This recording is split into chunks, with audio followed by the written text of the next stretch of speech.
Jane Goodall is known around the world for her groundbreaking work with chimpanzees.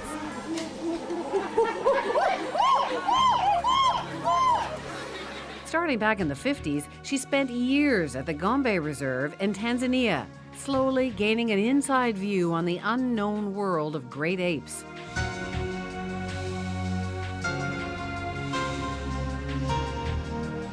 It was Goodall who discovered that, like humans, chimps make and use tools. Dr. Goodall discovered that chimpanzees use grass stems to help them hunt for termites. And as we all know now, that they feel emotion and have distinct personalities.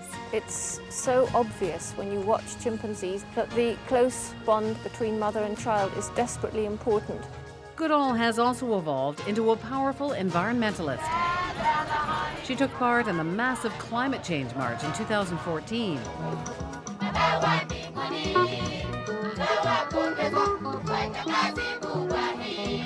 She's constantly on the road promoting the Jane Goodall Institute that has chapters all over the world. Its Canadian division is the second largest. But chimps remain her passion. Not long ago, cameras were rolling as Goodall traveled back to the jungle to release a chimp named Wunda to a sanctuary. Found near death, Wunda was nursed back to health. Watch what happens as she's released.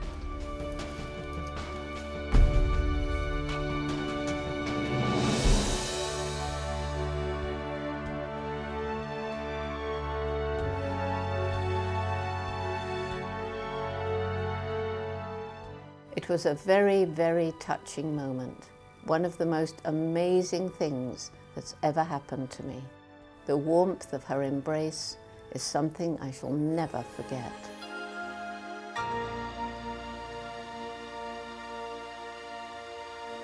Jane, so lovely to meet you. Great to meet you. Our audience just saw a video of you releasing Wunda into the wild, back into the jungle after being nursed back to health, and then hugging you.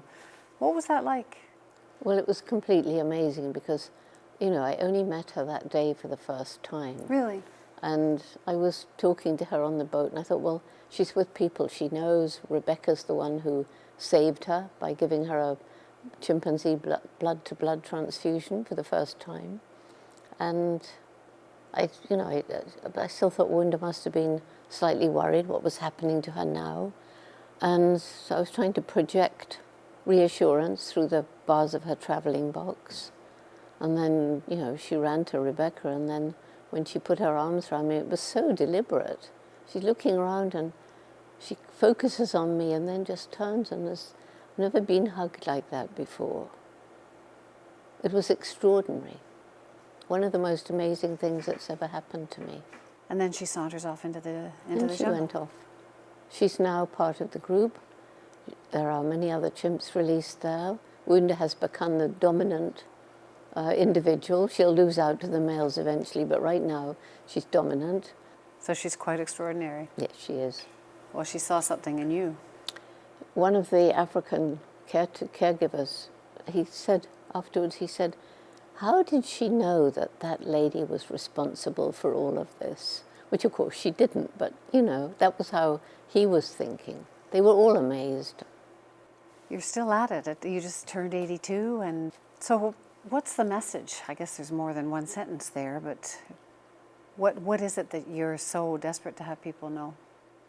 That we're trashing this planet, that we have to get together before it's too late, but before we reach a point of no return, which some biologists believe we've reached already, with animals becoming extinct, habitats destroyed, pollution and all the rest of it, and now climate change. And a lot of people understand and they care, but they feel helpless because they don't know what to do. And so, you know, the hope is to galvanize them, but my main emphasis is on our youth, on our young people. And I started in 1991 a program for youth called Roots and Shoots, and it began with 12 high school students in Tanzania, and it's now in 140 countries with about 100,000 active groups with members from kindergarten through university, even some adult groups.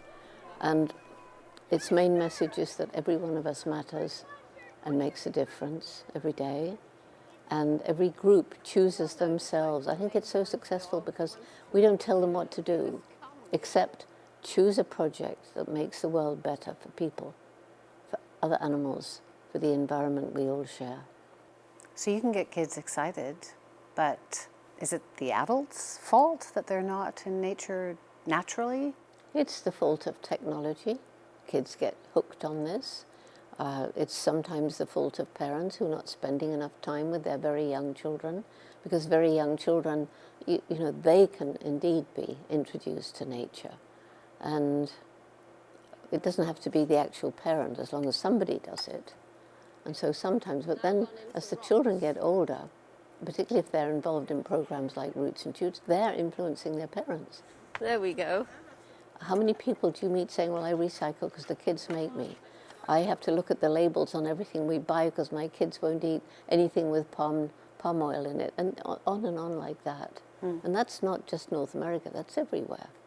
You met recently with Justin Trudeau. He's made lots of promises about the environment. Do you see it happening?